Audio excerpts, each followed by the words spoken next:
Kind of quickly we'll run through. I know you had some home births, some hospital births. Just kind of give me the rundown of how each unfolded. And in that moment, I'm like, oh my gosh, I did it. Like, I had the VBAC. You know, it was just such a whirlwind in the best way. It happened before you even knew it.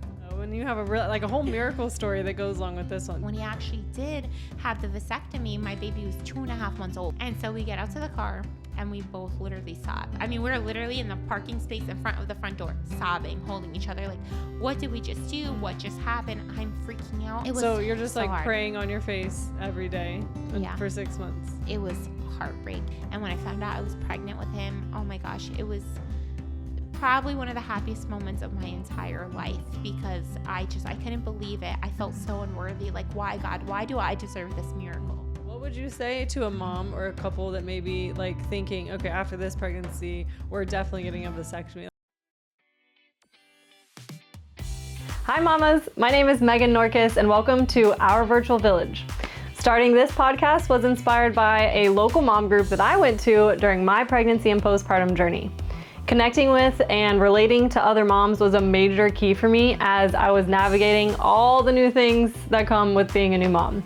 So my goal with this podcast is to bring those conversations and stories from my community to a virtual platform, and that's gonna bless moms everywhere. I'm so excited. My hope is that as you listen to this episode, you can hear from and learn about the common struggles that other moms are having in the trenches of motherhood with you, and feel encouraged because you're not momming alone. We are all winging it at this mom thing, and we can all learn from and help each other. So we're excited to have you as part of our village, and let's dive into the conversation.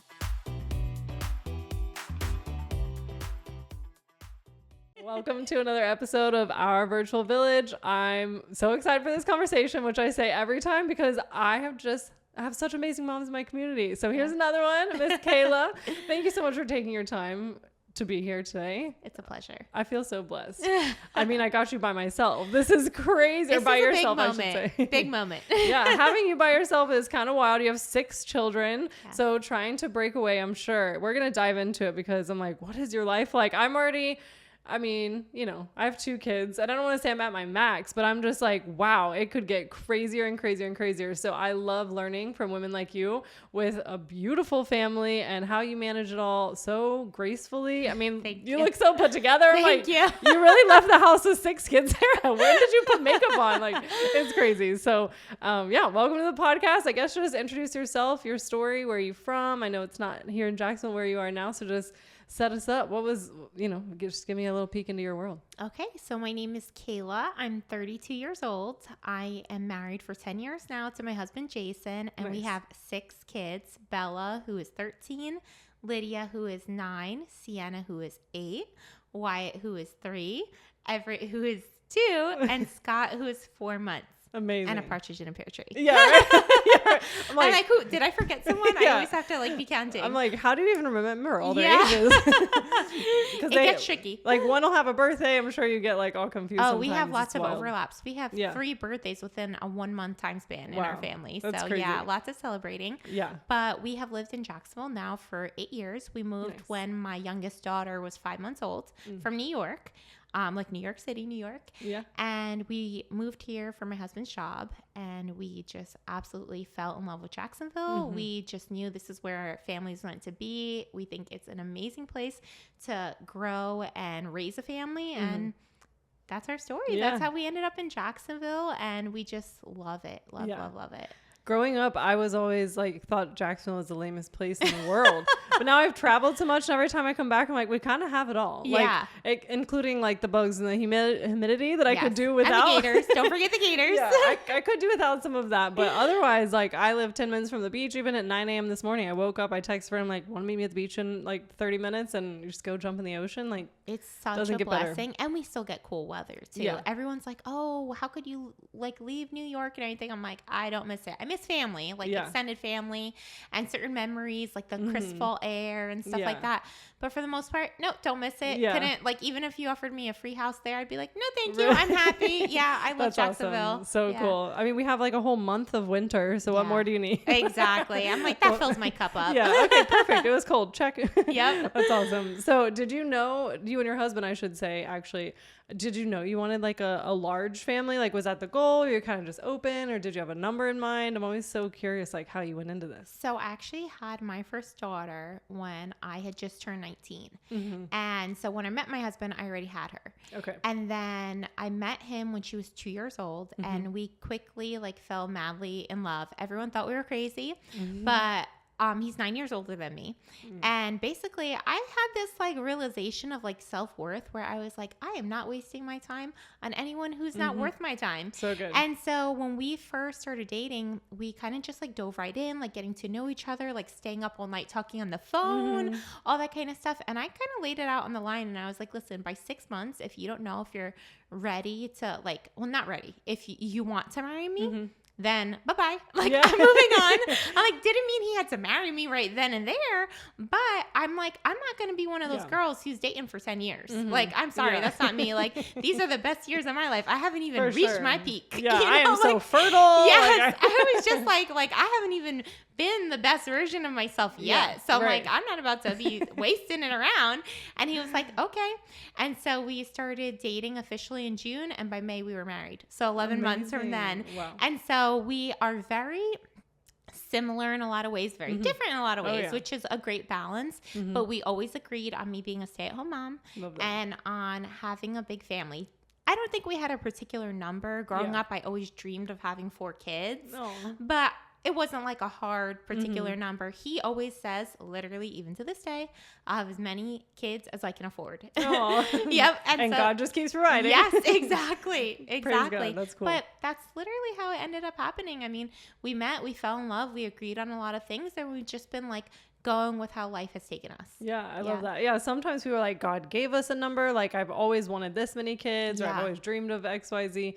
And I come from one of 3. So I'm like, I don't know. I always kind of said, I think I want 3 kids. Yeah. But now that I'm like kind of open and like really opening my mind to just how much of an impact even just one more kid could make. Well, what about one more kid? Like there's so much more opportunity for all they can achieve and the impact they can have, you know, that I'm like, well, maybe I'd be open to like one more after that, you know? So it's kind of hard. I'm trying to stay like just flexible, open to whatever God wants. But I've never specifically asked you that question before. If you guys were, you know, specifically going for a certain number, going for a huge family or whatever. I grew up one of 2, basically. My younger brother is 16 years younger than me. So he's really more like a nephew than a brother to me. Wow. He's actually only 3 years older than my daughter, my oldest daughter. Wow. So for me, I basically grew up being the younger sister. And I always dreamed of having, you know, 4 kids, honestly. I always thought like boy, girl would be great. I mean, when you're a little girl, you always imagine these things and stuff like that. I'm like of course matters. You don't pick. Exactly. But I'm like, in the perfect world, this would be nice and everything like that. And I mean, now I'm like that I have 6 kids. I'm like, I can't even imagine life without my last 2. Yeah, like, and that's the thing. Like everyone always thinks like, oh, I don't know if I could do it. I don't know. You're never going to regret a child that you had. Exactly. And you're never going to look back and be like, well, life was better before, you know, Joe joined us. Like, no. Now I'm like, true. How did I ever think I was happy before? Like, I wasn't at my maximum happiness. I am that now, though. Yeah. You know? Amen. That's cool. No, I really love that. Because even I had cousins, like my aunt and uncle had 4 kids. And I remember thinking that was like so many more than us, even though we only had 3. But I also had cousins with 5 kids and a household that looked like this. And I'm just like, wow, this is wild. And you never know what God has in store for your family. And so I love that you're just like open to that. So tell me about like your births. Cause like I'm a birth story nerd, Kayla. So please help me with self-control here. We'll talk about it the whole time. I love it. I love it. Just kind of tell me, I don't mean to rush you, but just kind of quickly we'll run through. I know you had some home births, some hospital births. Just kind of give me the rundown on how each unfolded. So my first daughter, like I said, I was newly 19. I was young, naive, did not have support really. And so I didn't really know what I was doing. I was going to an OB, standard, you know, care. He decided to induce me. And because of his vacation schedule, might I add. He told you that? Yes. Yep. Okay. He was going on a trip the following week. So he's like, I'm just going to go ahead and induce you. And I was like, okay. Like, I was excited to meet my baby, probably a little impatient and stuff. And I didn't really think anything of it. So I went in on a Thursday morning. I was in labor 39 hours. They did all the things, Cervidil and Pitocin. I ended up getting an epidural after, I think, like 27 hours and everything like that. But ultimately, I was lucky. I was able to have a vaginal birth with her. Recovery was very brutal for me. I did have like some 3rd-degree tearing, which was super duper hard. And I really didn't know what to expect postpartum. Yeah. No one in my family had ever breastfed before. Wow. So it was all just new. And I wanted those things. But I mean, honestly, most of my pregnancy knowledge, you're going to laugh, came from the book, What to Expect When You're Expecting. That was kind of like my encyclopedia. And this is back in 2012. Yeah. So I mean, Instagram didn't have videos. TikTok wasn't around. Like, the internet just wasn't what it was education wise. Like, now I would say there's so much more educational material out there than there was at that time. Yeah. So I really didn't know what I was walking into. And boy, if I could go back and speak to that first time mom, Kayla, and just give her like a pep talk and stuff, like, wow, I look back now and I'm like, how did I do that? How did I do that at 19? You crushed it, and though. I mean, that girl was my pride and joy. And I mean, she still is. She still is. But like, oh man, she brought me so much joy in a time that I really needed her. That's so special. So that was my first birth story. So then I meet my husband. 4 years later, we have my my second daughter. And I was like, I want to go all natural if I can, but I don't know if I could do it. My husband's like super duper supportive and everything like that. And that in and of itself, just having a supportive partner there, someone to just be my rock, and that I felt like I could lean on and everything like that was such a game changer, just emotionally and mentally. So I went into labor naturally. I had switched OBs. Thankfully, I wisened up a little bit. You're like, not you again. Yes, exactly. So I switched OBs. She was very like open to things, so she let me go. She said she let me go up to 42 weeks. 41 weeks, 5 days is when I actually went into labor. Pretty quick labor, I'd say, for like second time. I think it was like about 9 hours altogether. I tried to get an epidural at one point. I was in transition, but didn't know, and I was trying to get an epidural, and they couldn't. They actually have multiple anesthesiologists, head of anesthesiology. I had gone numb on one side. I had some like shooting pain. I was like, take it out, take it out. And I vividly remember my nurse being like, she just break her water and let her push. And I inside was like screaming, like, oh no, like scared, kind of like, what do I expect? Like, scared of I just pain. Didn't know, because with my first birth, I was so numb. Like, they had to tell me when to push. I did not feel a thing, but then afterwards it hit me like a brick house. So this birth, I pushed like 2-3 times. Maybe she was out. My biggest baby, 9 pounds, 2 ounces. Wow. Yes. But let me just tell you, I felt like $1 million after You're like, can I just walk right out of this hospital? Literally, I was like floating on cloud 9. Amazing. The hospital we stayed at was the top hospital in New York City. So when we actually were staying there postpartum, I was like, this is like staying in a hotel. It was so nice. Like, my husband and I were watching movies. It was really great. So fast forward 16 months later, I'm pregnant, giving birth to my third daughter. How was that pregnancy, if you don't mind me asking? Being so back to back, was it totally fine? Really? Yeah, totally fine. Gosh. Like, I'm very lucky. I've had amazing pregnancies. Yeah. For being pregnant. I mean, we all have pregnancy ailments, 100%, but for the most part, I'm very, very lucky. Yeah, good. So 16 months later, I'm at my 41-week checkup. And the doctor tells me, oh no, baby is transverse. I'm like, excuse me?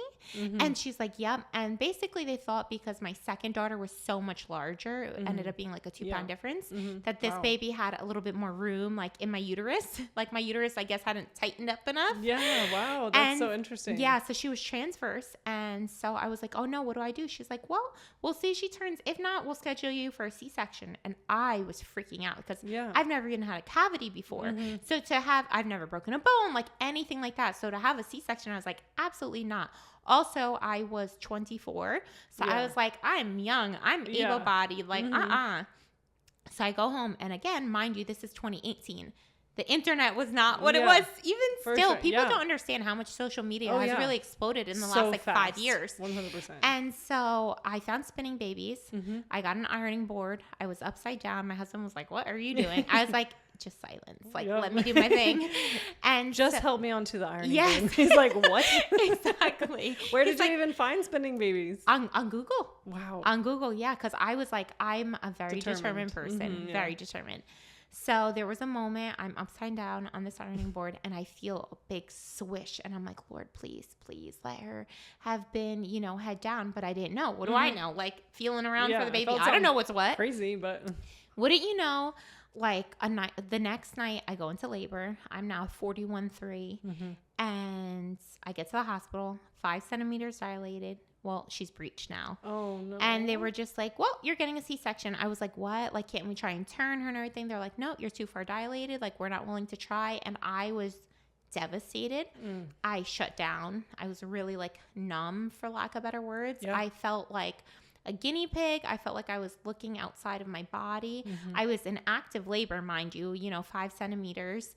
And I walked myself into the OR. Like, they didn't even wheel me in. All the tools and everything were out. Like, they didn't even have them draped. It was very shocking, I would say, and very cold and sterile on the bright lights. And I'm one of those people, it's from a show I've never watched called like a Never Nude. So like, I'm never naked in front of people. Like, if my husband, I'm like, turn around, I want to get dressed. Like, I'm just one of those people. I've always been that way, very private. And so for me to go in there and be like strapped to a table and have all these like strangers, and in one of the most sacred moments of my life, the birth of one of my children, and they're talking shop talk, like, oh yeah, I watched this movie the other day, and not even to me, amongst themselves. So I just felt like a vessel, for lack of better words. And even I remember the anesthesiologist like tapping me on the shoulder and be like, are you okay? And I'm like, like, I was just like numb. It was just like happening to you. Yes, it was happening to me. And that was really hard. Other than that, thankfully, she was in no distress. She was like totally fine. And we joke around now because she's very into like tumbling and gymnastics. I'm like, you've been doing it since you were in my belly. Right. Like, and she's like, hee. I'm like, That's so funny. But the recovery from that was very, very difficult. I know we're like kind of newer friends. You know my crazy story? Yes. So like I found out at 41 weeks, my first daughter was breached. And it definitely, I can relate to so much of what you're saying. Yeah. I mean, the way everything just started moving fast paced and slow motion all at the same time. Yes. I walked all the way into the hospital in active labor, like 9+ centimeters dilated. So lots of parallel lines there. And it definitely is super crazy. Not how you would have just written a birth story. Exactly. It's one of the craziest and funnest maybe parts about labor is the story just starts writing itself, and it's just a birth story, and you just witness it, and you're part of it actively, obviously, but it's just really crazy. So I can relate. Just started unfolding. Birth is really the first moment as a mother where you need to learn that you have to let go, that it's not in your control. 100%. It's like literally your first real hard reality check where no matter what you do, what you plan, how you envision things, God has a different plan. Yep. And sometimes your children are not going to do what you would like them to do. No matter what you try, how you try and persuade them or position them, it's not going to matter. Yeah. I'm starting to really learn that now that I have a 2.5-year-old. Yeah. Like, I thought you were perfect forever.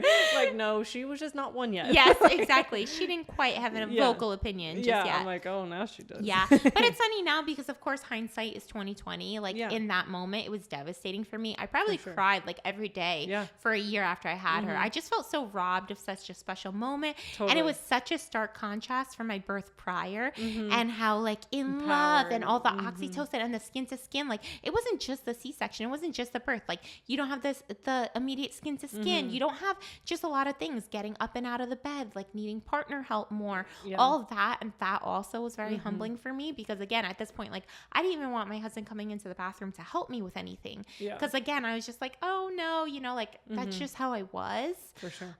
So that was really hard. But had I not experienced that C-section, I probably would have had another baby right away. We probably wouldn't have moved to Jacksonville. We wouldn't have been in our house. Like there's so many things that now, years down the line, I'm like, whoa, God's plan was so much bigger than mine. Always. But of course, I see the small picture. He sees the big picture. Yep. So that's why when it came to having my fourth, when I was pregnant, I had told myself, I'm not going to have another baby until I can accept the fact that I might have to have another C-section, and I'll live with that, and I won't be crying every day because of it. Like I had to be honest with myself and be like, you need to be ready to face that possibility because prior to that, I really wasn't, and I know they say like going into every birth, you should be, prepare for the unexpected and all that kind of stuff. But I really wasn't. And so I made, I had that honest conversation with myself where I was like, you know what, I'm not going to go ahead and put myself through this until I know that I can cope with it. Yeah. And so luckily, I got pregnant with my son. I was originally working with an OB here in Jacksonville because at this point we had moved from New York to Jacksonville. Trying to find a whole new care team and stuff is probably so crazy. Now you don't have family around, you said, right? Yes. And so also what was very jarring was for me, even years before I got pregnant, when we first moved to Jacksonville, I'm looking up local hospitals. I'm looking up birth facts. I'm looking at the cesarean rates, like shock, because some of these hospital rates around us are like 34%. I was like, what? Like, this is not normal. This is not like medically necessary, And so I was like, this is crazy. That's why even with my second daughter, I was like, I had to ask myself the question, even though I knew right away, even when I was transferring with my first daughter to the hospital, I'm like, with my second, I'm going for a VBAC. Yeah. But then as I was, pregnant a second time, I just had, brief moments where I'm like, okay, so I'm really not going to a hospital. Like, because people are like, are you sure you don't want to, you're going to try at home again and all these things that get stuck in, people's head and are kind of being spoken over me. Yes. And I was like, honestly, just by walking through, this is always what ended the conversation in my mind, even the thought, just by walking in the door of the hospital, my odds of having a second cesarean are so much higher. Yeah. So then I'm always like, I don't even want to be there. I don't even want to be on the property. I want to be as far away as I can possibly be. So that was one of the things too. I'm like, should I do it again? I'm like, man, some of the rates are just so high that just by looking in the direction of a hospital, your chances of having a cesarean go up, unfortunately. Yeah, it's true. And that's why I had actually looked into having a doula. I had never had a doula before, didn't know anyone who had a doula.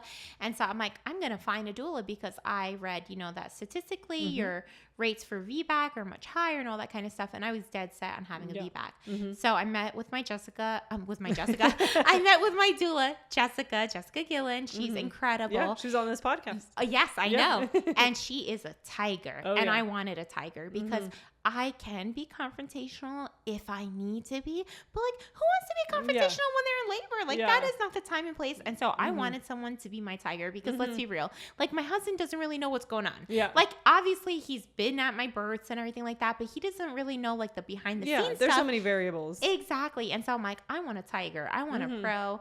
Jessica's rates were incredible for VBAC success and all that kind of stuff.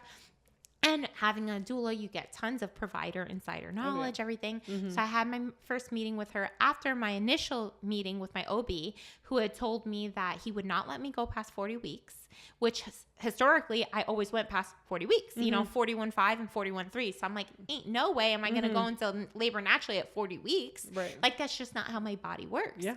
And so I was like, well, what about Pitocin? And he was like, nope, you're too much of a risk of uterine rupture. So if you don't go into labor by 40 weeks, it's automatic C-section. I'm like, in my mind, I'm like, this is ludicrous. And every time I would go to the OB's office, mind you, I only went like 2 or 3 times, but each time I was literally like crying in the waiting room. I had a lot of like white coat phobia and stuff that even, I mean, you're talking 5 years from my C-section. I still was dealing with that white coat phobia and that feeling of like someone has control over me, over my body. And like, I don't have a say so. And that was very hard. And so when I met with Jessica, she was like, so who's your provider? And I told her what he said. And then she was like, well, let me ask you this. Like, are you open to home birth? I'm like, well, I'm not open to it. Yeah. And she was like, okay, well, I've heard of these midwives, modern midwives. They're pretty new practice, but I think that they would be a great fit for you. Why don't you just shop around, date them, meet them, see what you think? She's like, interview some other midwives, like if you're not opposed to it, what's the harm? Like, this is your birth. You got time. Learn about it. So I was like, okay. And I want to say I was already at like 14 weeks pregnant at this point. So I set up a meeting with them, instantly clicked, felt this wash over me of peace. No white coats. Yeah, no white coats. It felt more like peers than like these authority figures over me and everything. I felt their confidence. I felt their confidence in me and in themselves.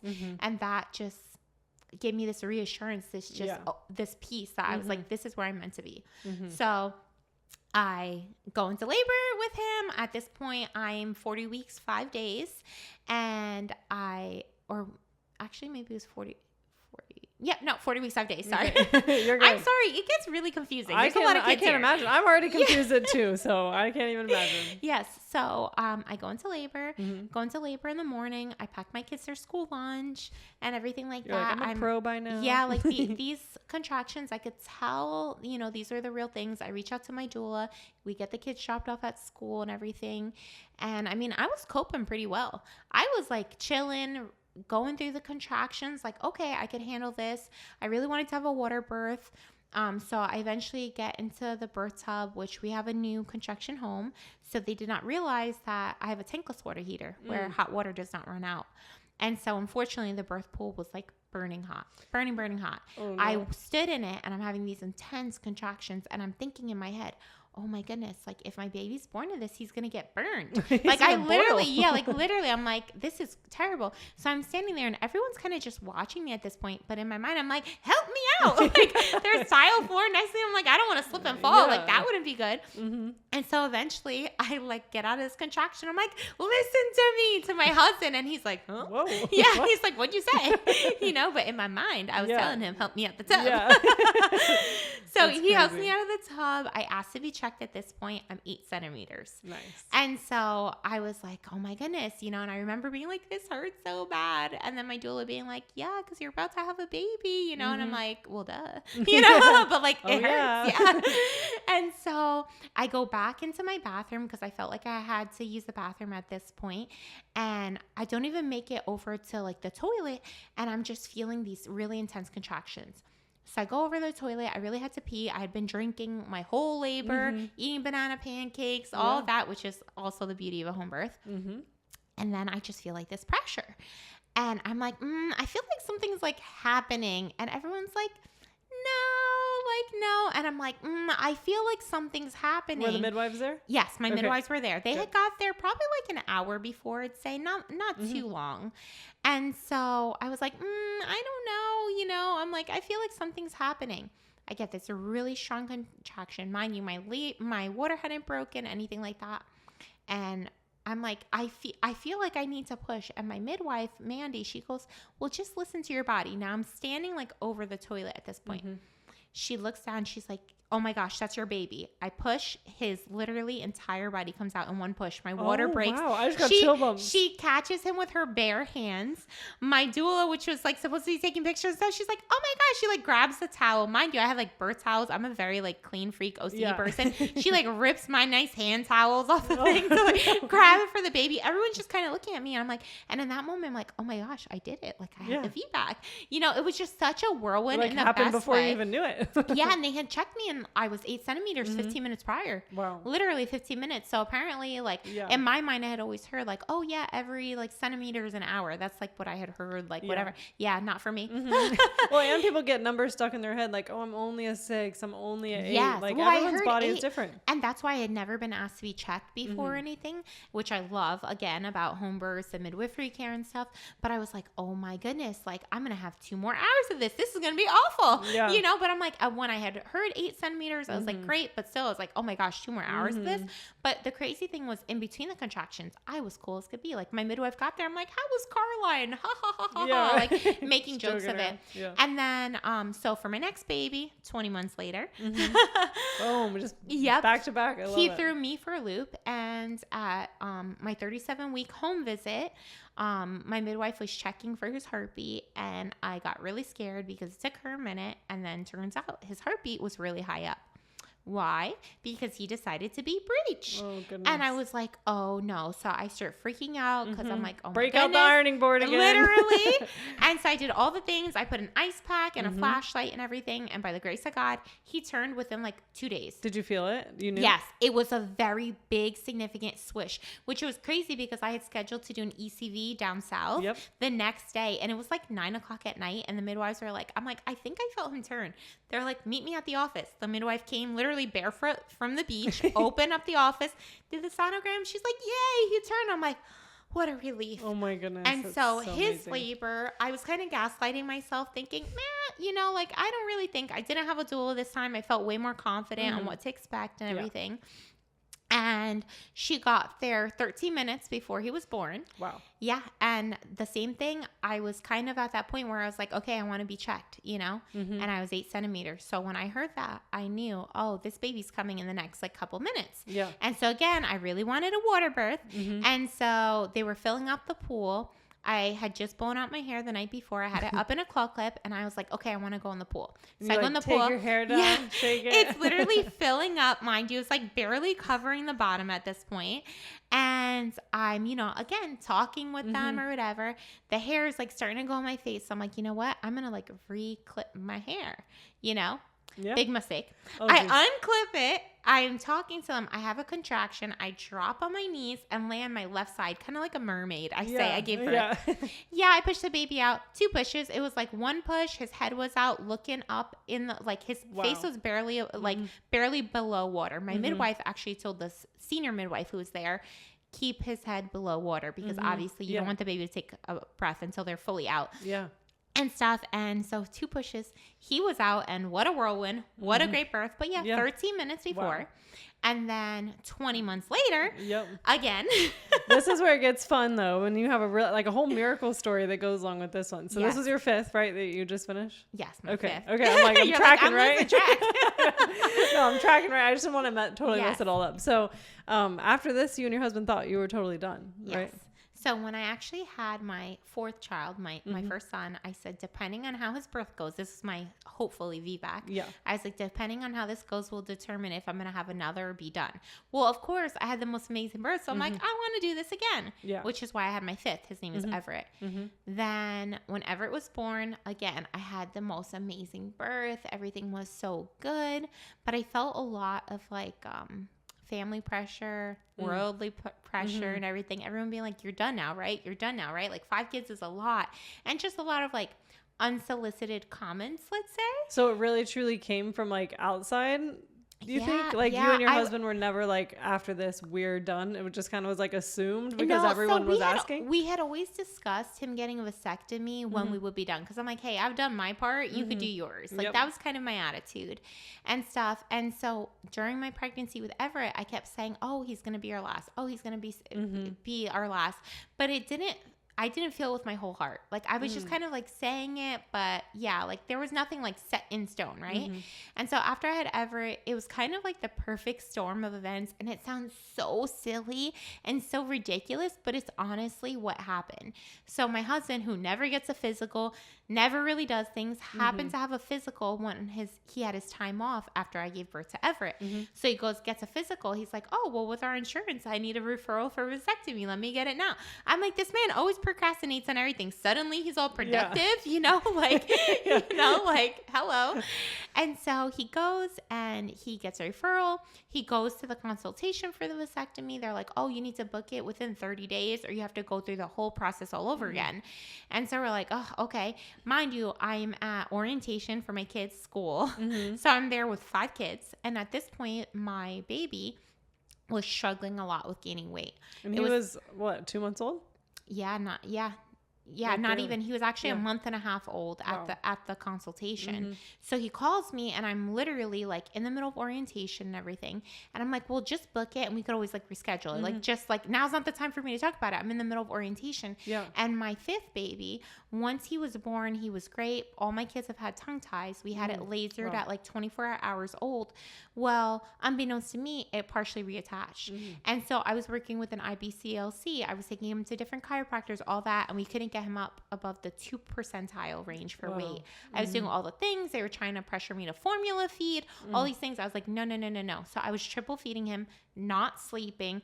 I mean, it was a very hard season. I mean, you're going through it. That's the definition of the trenches. Yes, literally. I'm like pumping in the car on the way to like school orientation with 4 other children, and I have like kids at different schools and everything like that. My husband works a lot. Like it was just a lot for sure. So that's kind of how it happened. And because of all the triple feedings and everything going on with my baby at that time, I would honestly say we really never got the opportunity to have a real conversation.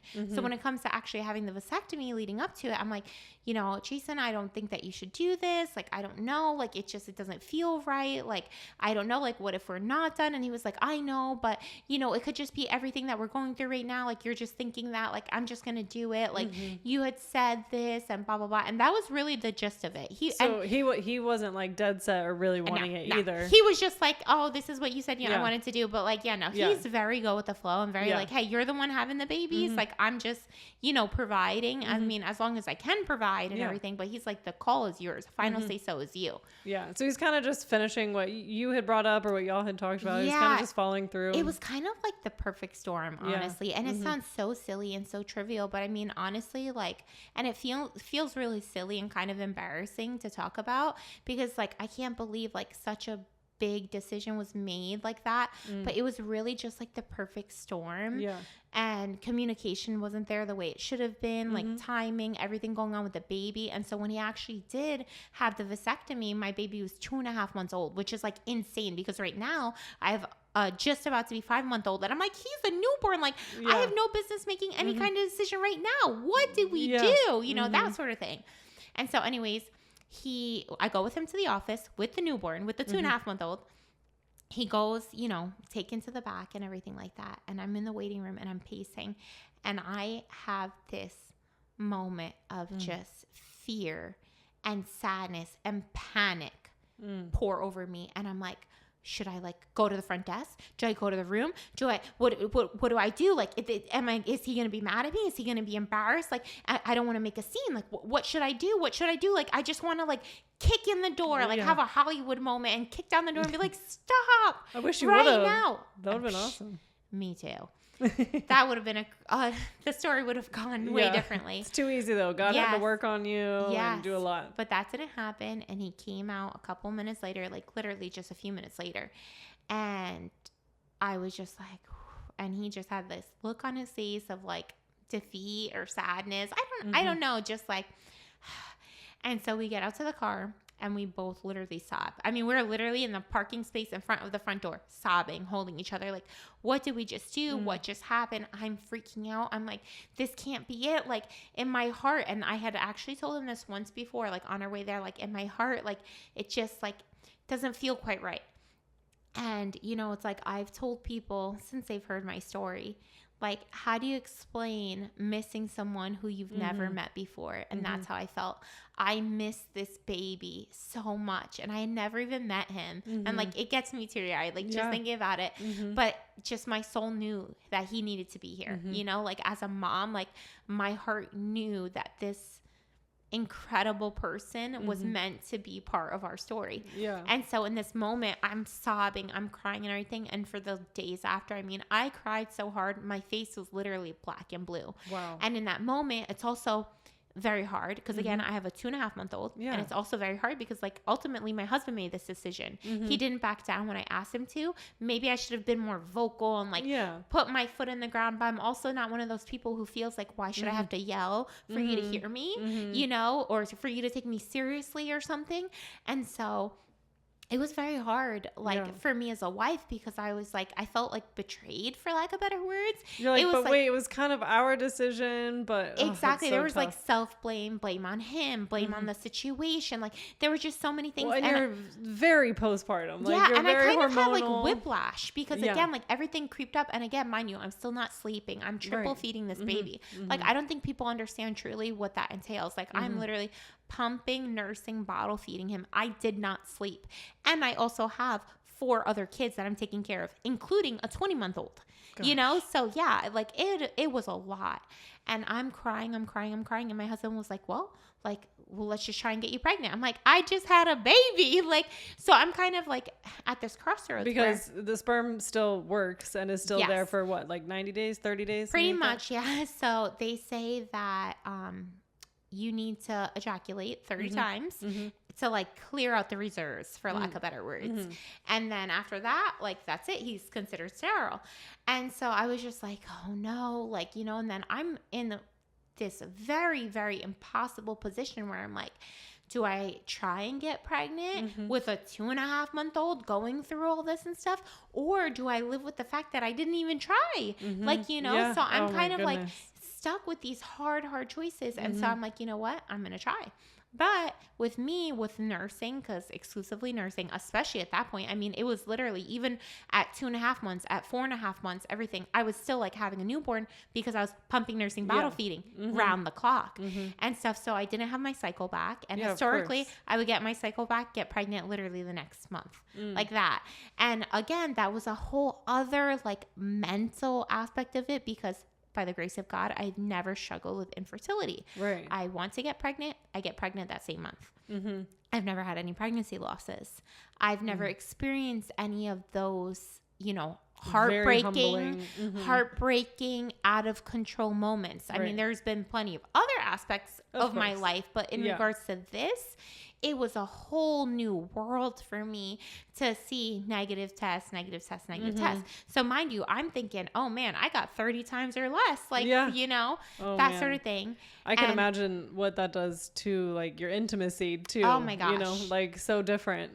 That's really different, tough. Which is again, like something you know, the Lord knows why he does what he does, but boy, oh boy, did it give me such a new way of seeing things, way of seeing infertility, way of viewing, you know, women who struggle with conceiving or keeping pregnancies. Right. I mean, of course, what I went through was nothing in comparison to people who struggle for years and everything, but it gave me a glimpse in that heartbreak, and I was not made for that. That is for sure. And so we go to his 3-month checkup, and we get his labs. And it says he has like 65 million sperm. And I was like, wait, what? Like, huh? And so I'm like panicked. I'm like, what? Like freaking out. Am I reading this right? Am I reading this wrong? Yeah. And the doctor's like, oh, well, yeah, it's probably a fluke. This doctor was terrible. He had zero bedside manner. Very, very harsh.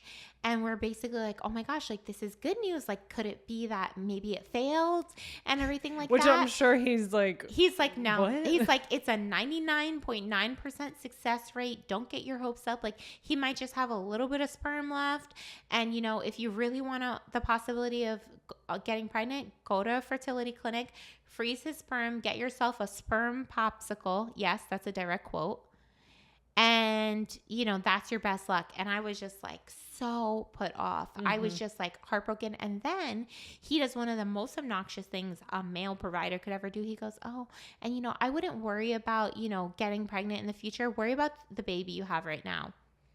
Excuse me, sir? Who asked for your opinion? I'm not even your patient. Yeah, you know, like I was just like blindsided. I was upset. I was and especially it was hard because in the moment where I felt like the smallest shred of hope, he wasn't even giving me that little bit of shred of hope. Yeah. And I'm a very literal by the book kind of person. So I'm like, if someone tells me there ain't no possibility, I'm like, all right, like I'm going to believe the professional for the most part, you know? And so anyways, we leave there.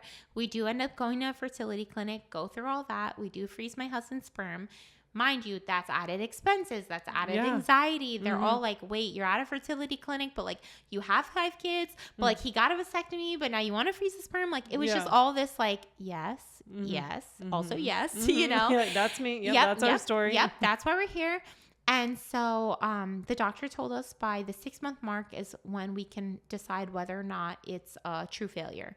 So time is passing. I'm obviously still not getting pregnant, which I pretty much knew. Also, mind you, in the meantime, I'm like going to like acupuncture. I'm meeting with OBGYNs, all different ones, getting different opinions. Like, can you get me anything to ovulate? They're like, nope, if you want to get pregnant, stop breastfeeding. And I'm like, how do I choose between the baby I currently have on the small little percentage that maybe I'll get pregnant? Like you can't trade one kid for the other, you know, like that's ridiculous. Like what if he truly is my last baby? I don't want to sacrifice, you know, this like bonding. Like this could be the last time I can breastfeed, you know, like all this like crazy stuff, right? I can't imagine. So you're just so like hard. Praying on your face every day for 6 months. It was heartbreak. It was honestly the darkest, hardest time of my life. And I've had some pretty dark moments in my life. And that was truly just so hard, where the Lord truly brought me down to my knees. And we go to the fertility clinic at the 6-month mark, and I'm just sick to my stomach. sick to my stomach. And mind you, we had gone to give like samples 2 times with the doctor who did his vasectomy, and Quest Diagnostics lost a sample 2 times. Okay. Oh, and mind you, there's all logistics in that, because you have to abstain for a certain amount of time, all this kind of stuff. And not to mention the anxiety of not having an answer. And so I was like, let's go to the fertility clinic. They give you answers within minutes. So I go to the fertility clinic with my husband, and I have one AirPod in, and I'm just praying and listening to music over and over again. The same 2 songs, which is Desperate and Flowers. So like, oh God, I'm desperate, down on my knees, send help from heaven, because you're what I need. Redeem this wreckage, restore this peace. I'm not asking, I'm begging. And that was literally me. I would just cry and sing that song over and over and over again. And then the song Flowers is a beautiful song about how, you know, God needs to water the valley in order to get the flowers. And like one day you'll be looking up and look down and see a field full of flowers. And so both of those, I'm getting goosebumps talking about it, but I'm just like, with my eyes closed, just praying. Mind you, I'm in a waiting room with all these people probably struggling to conceive even one child and everything like that. And it was just so hard. And I fully expected for the numbers to come back as a 0. And they call us back, and he has 123 million sperm, which Did was you just burst into tears? Yes. I was in shock. I was crying. He was crying. I'm like, wait, but I don't understand. And the tech told us, you don't have to understand. You just have to be grateful. And like, what a blessing. And I'm like, what? He was the 1%? He was the 0.01%, not even a full 1%. Wow. And I just couldn't believe it. But I always said, I'm like, I would not have full relief until I had a baby in my arms. So wouldn't you know, I got my cycle back, and the very next month I got pregnant. And so there's a 20-month age gap between my 4th and my 5th son, and my 5th and my 6th son. Okay. So exactly the same age difference.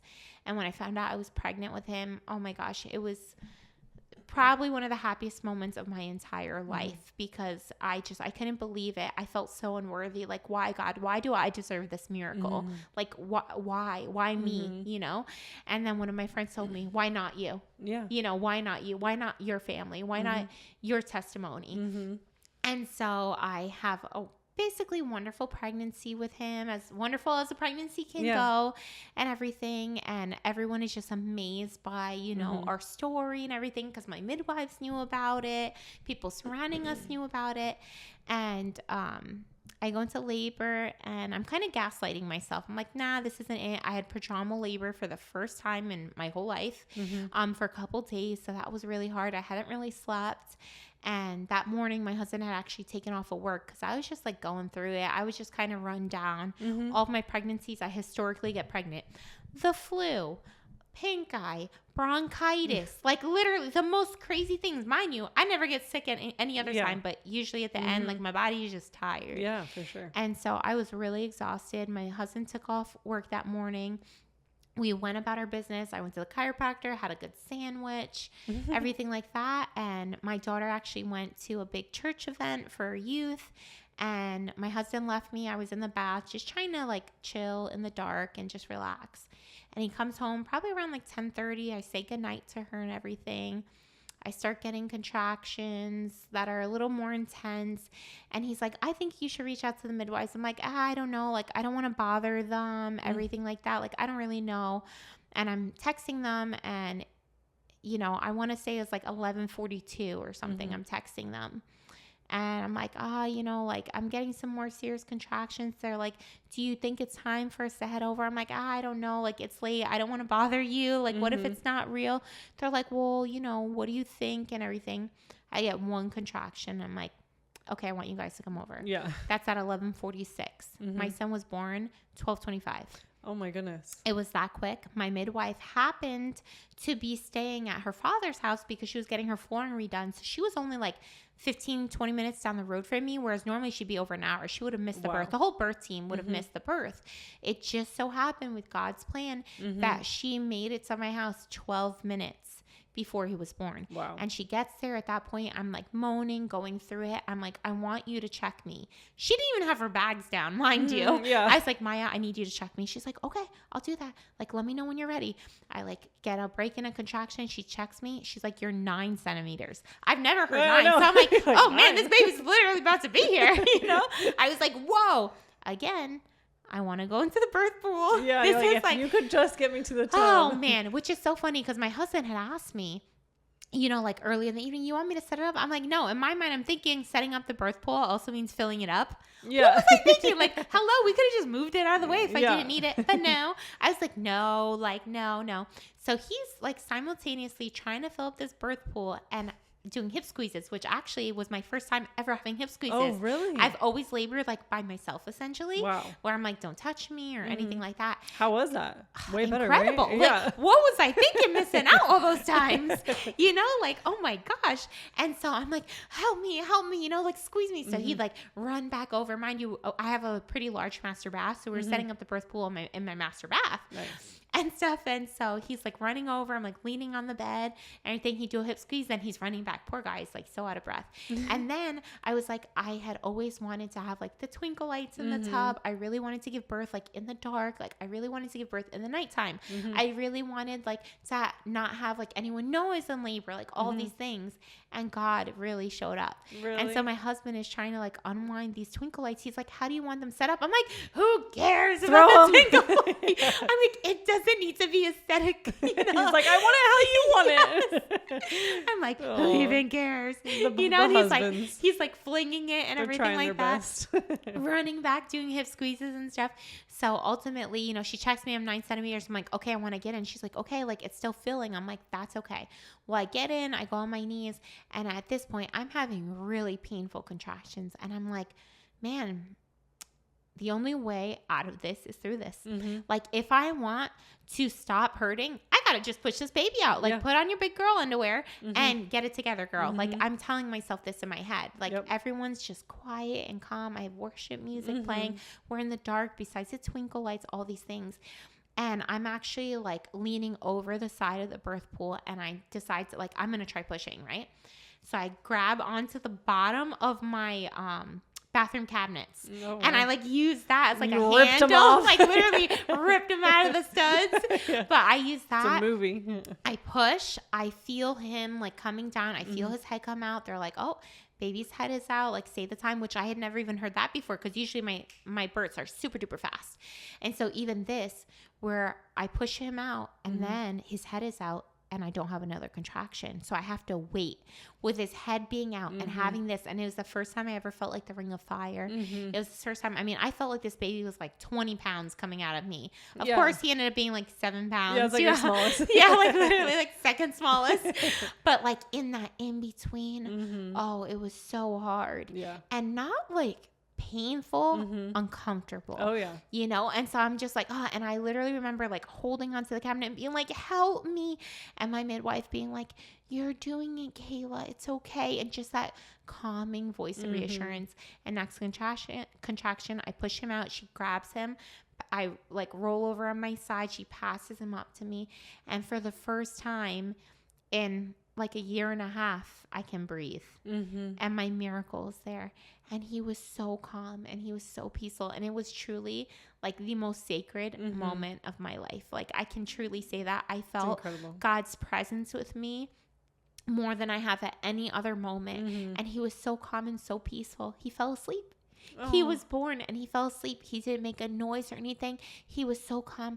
And I'm taking deep breaths and I'm just like, because mind you, I mean, I went from thinking I didn't need my birth team there to, you know, not even 40 minutes later having a baby in my arms. So I'm just like, whoa, I did it. Like he's here again. Like I just had this like, oh my gosh, like I did it. He's here. Like I have my baby, like all these things racing through my mind. And I'm like, Maya, like, is he okay? And she listens, you know, with the stethoscope. She goes, he's fine. He's perfect. He's with his mom. And I'm just like, and I just like sink into the birth tub, and I just had the most sacred time with him, not rushed, looking at every feature of him, and my husband looking at me, and oh man, it was just like, it was beautiful. Your miracle. That's the child you were missing before you ever even knew him. For the first time in what felt like so long. Like I just felt truly at peace. I felt this like settlement in my soul that I'm like, okay, things are good. Things are right, you know? Yeah. It was beautiful. Such a beautiful story. I'd only heard like little bits and pieces of it. Yeah. So that's why recently you shared your birth story, like, you know, within our community. I'm like, I'm going there. I need to figure out like what happened. Like, cause everybody kept calling it a miracle. And I'm like, I need to understand exactly why. Yes. He's my miracle baby. Yeah. This was a much more detailed version. I'm so glad I asked because it's such a beautiful story. Yes. And I feel like what God was doing in that moment, correct me if I'm wrong, obviously, like we're kind of newer friends, I don't mean to like speak this over you, but I feel like through that whole process, he may have given you and your husband like just a deeper appreciation for life. Like obviously you value every life, you know, of your children and everything like that. I'm sure you had plenty of value and love in your heart for all of them, but like the depth that you could feel after like seeing that pendulum swing of maybe not being able to ever conceive again to now holding another baby, like I had such a reverence as a mother, and also for my intuition as a mother and everything, because my heart knew he was always meant to be here, and it was something I couldn't put to words. Like I sound like a crazy person, you know, and it was like even hard to explain to my husband. And I mean, he felt awful after the vasectomy. He wanted more than anything to give me a baby, and that was scary for him. Like, what if I can't do this and everything like that? But I mean, for sure, such a reverence for life and for the privilege it is to have children, you know, and to conceive so easily, and to have such amazing healthy pregnancies and healthy children. I mean, statistically, I'm up there. You know, statistically, I'm very, very lucky. 6 healthy pregnancies, 6 healthy babies. You know, I'm very blessed. And I always said I never took that for granted. And I truly think that. But now even more so, I'm like, whoa, am I so lucky? This is a true gift. Yeah, it's truly a blessing. Yeah. And I know this is kind of like controversial, so I don't mean to like really stir the pot here, but what would you say to a mom or a couple that may be like thinking, okay, after this pregnancy, we're definitely getting a vasectomy? Like, do you have it? Like, what would you say to that mom who's like thinking about it, or feel like they don't want any more kids, or feel like they want to just kind of? I would say wait.